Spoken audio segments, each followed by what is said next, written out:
Hello, my name is Sonali and I welcome you all to the latest episode of Around the World in 7 Days.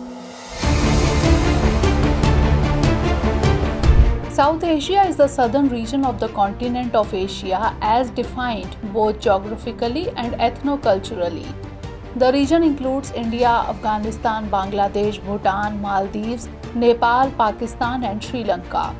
India's approach to regional economic integration in South Asia is based on improving intra-regional trade, investment flows, and regional transport and communication links in South Asia.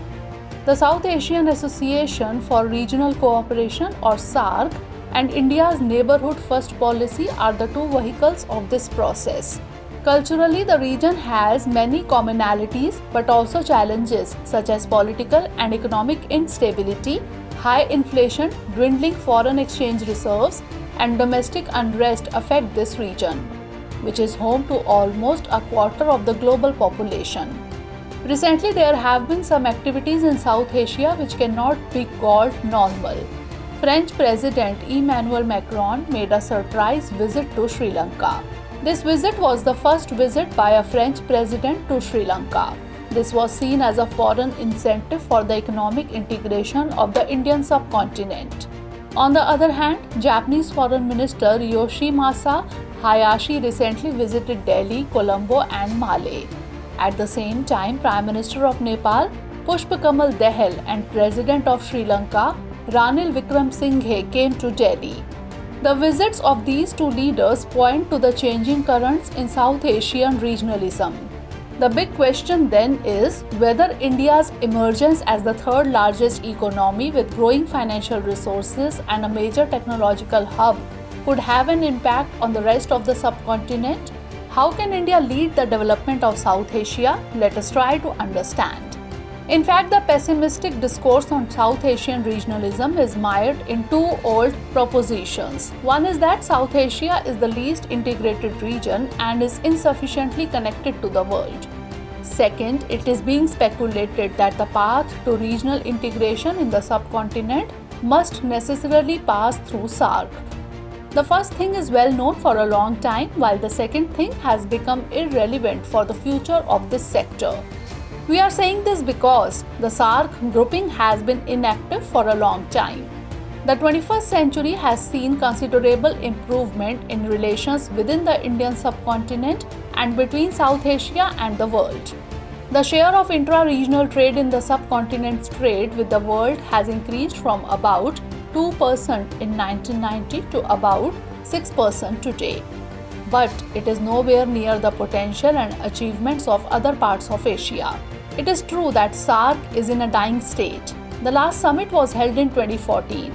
This means that no progress has been made in regional economic integration.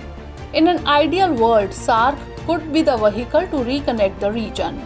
But Pakistan is not interested in this. For the last 3 decades, its priority has been to encircle India on Kashmir. It does not want to open its economy for mutual cooperation with India.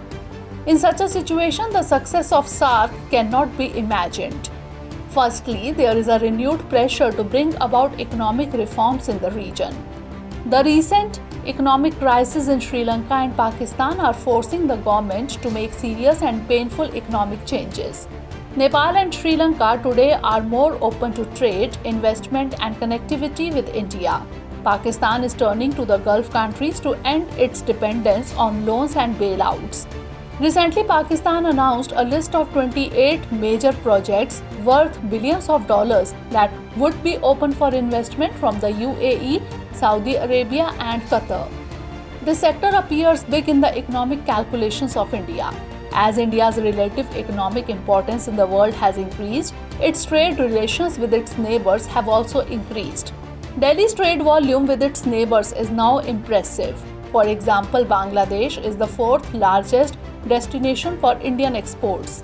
Its value in 2022 was estimated to be around $16 billion.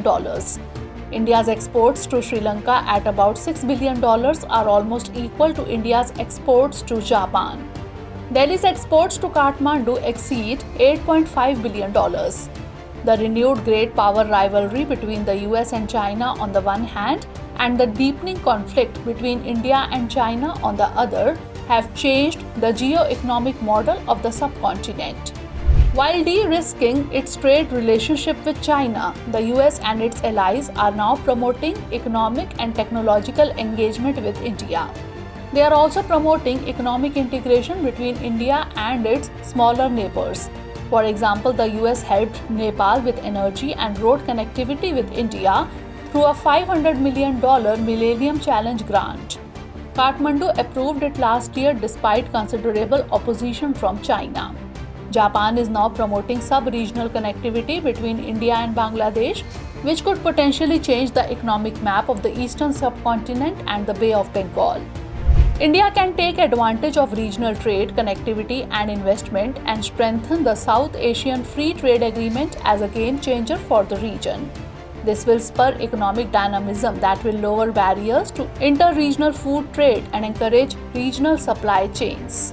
South Asian countries can benefit from India's eco-blueprint focusing on biodiversity conservation and climate crisis action. The link between effective governance and sustainable development needs to be recognized in South Asian countries as well.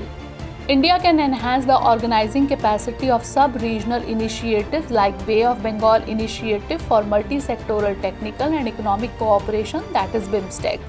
Border regions can be effective partners in shaping India's regional engagement by taking forward sector-wise regional dialogues on cross-border trade, transport, and health.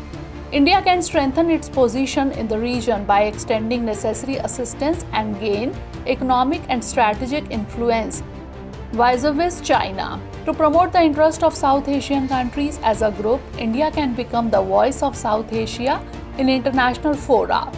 A secure regional environment will also help India reach its ambitious development goals. Hayashi's visit to Colombo and Male is part of Tokyo's strategy to increase its strategic engagement in the Indian Ocean and offer an alternative to the Belt and Road Initiative. It has been widely adopted in South Asia. Tokyo and Paris have also joined hands with Delhi to help Colombo deal with the economic crisis. Macron's visit to Sri Lanka is an attempt of Paris to integrate Colombo into the Indo-Pacific.